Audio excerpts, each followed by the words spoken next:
আমি আজও কালও আমি ক্ষমতা পাবোই এবং আমি আমার জায়গা আমি ফিরে পাবো এবং তার সব পাই হিসাব আমরা নেব।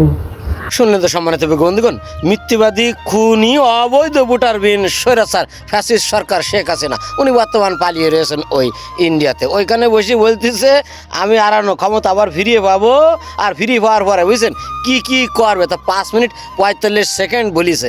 তো ওনার ওই 5 মিনিট 45 সেকেন্ডের বক্তৃতা আমি যদি এখন তুলে ধরি তা আপনারা রাগান্বিত হবেন না। এই কথাগুলো যদি আপনারা শোনেন তাহলে অনেক কিছু পরিষ্কার হয়ে যাবে। 1998 সালের কথা, আমি একটি হিরো রয়্যাল সাইকেল কিনেছিলাম নতুন 1100 টাকা দিয়ে। তা আমার আব্বা রাস্তার পাশে রেখে খেতে কাজ করছিল, সাইকেলে তালা মারা ছিল আর চাবিটা ছিল আব্বার পাঞ্জাবির পকেটে। দুঃখের বিষয় আব্বার পাঞ্জাবিটা ওই সাইকেলের হ্যান্ডেলের উপরে ছিল।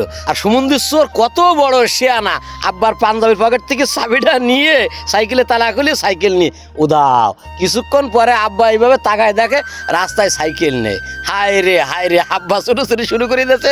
বাজারে সংবাদ পাঠালে আমি মোটর সাইকেল নিয়ে গেলাম, যাই সে সাইকেল খুঁজতে শুরু করলাম দুই বাপ্পই। তা সে সাইকেল 27 বছরে আজও আর ফিরে পায়নি। তো এই 27 বছরের মধ্যে অনেক কিছু ঘটে গিয়েছে। আমার পিতা মরহুম লিয়াকত আলী খান উনি 2011 সালে ফেব্রুয়ারি মাসের 9 তারিখ এই পৃথিবীর মায়া ত্যাগ করে না ফেরার দেশে পাড়ি জমিয়েছেন। তারপরে আরও এই প্রায় 14 বছর আমি দেশে বিদেশে বিভিন্ন জায়গায় ঘুরলাম, কিন্তু সেই চুরি হওয়া সাইকেলটি আর ফিরে পেলাম না। ঠিক একইভাবে আমাদের আম্মা গত 5ই আগস্ট যে ক্ষমতা হারিয়েছে, যে ক্ষমতা ওনার পাশাতল থেকে চুরি হয়ে গেছে, ওই ক্ষমতা জীবনে আর উনি ফিরে পাবেন না।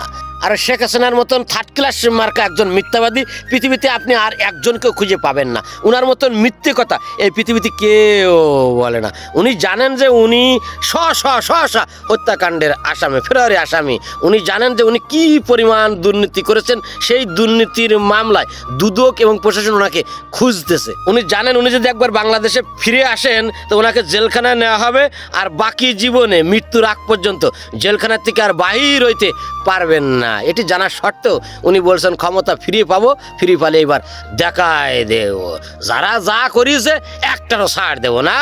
আমি বঙ্গবন্ধুর কন্যা, আমি যা বলি আমি তাই করি।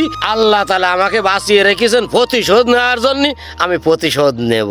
এই জন্যই ওনার মতন একটা ফালতু মহিলা পৃথিবীতে আর আছে বলে শুধু আমি কেন, পৃথিবীর কোনো পাগলও বিশ্বাস করবে না। আশ্চর্য ব্যাপার সম্মানিত বঙ্গবন্ধুগণ, চিন্তা করলে অবাক হয়ে যায় ওই শেখ হাসিনা কতটা ভয়ঙ্কর, কি হিংস্র, কতটা নরপিশাচী, এখনো ওই ইন্ডিয়ায় বসে হুমকি দিচ্ছে। সম্মানিত বন্ধুগণ, ওই ভয়ঙ্কর খুনি হাসিনার কল রেকর্ড যখন আমাদের কানে আসে তখন আমরা মস্তিষ্ক ঠিক রাখতে পারি না। তা আমরা মনে করি যে শেখ হাসিনা যেখানে থাকুক সেখান থেকে তাকে ইন্টারপোলের মাধ্যমে হোক আর কূটনৈতিক সম্পর্ক করে হোক তাকে ফেরত এনে বাংলাদেশে জেলখানায় ভরে রাখা, এই প্রত্যাশা সকলের কাছে রেখে আজকের মতন বিদায় নিচ্ছি। পরবর্তীতে কথা হবে অন্য কোনো বিষয়, অন্য কোনো ভিডিও নিয়ে। ততক্ষণ ভালো থাকবেন সবাই। খোদা হাফেজ। বাংলাদেশ জিন্দাবাদ।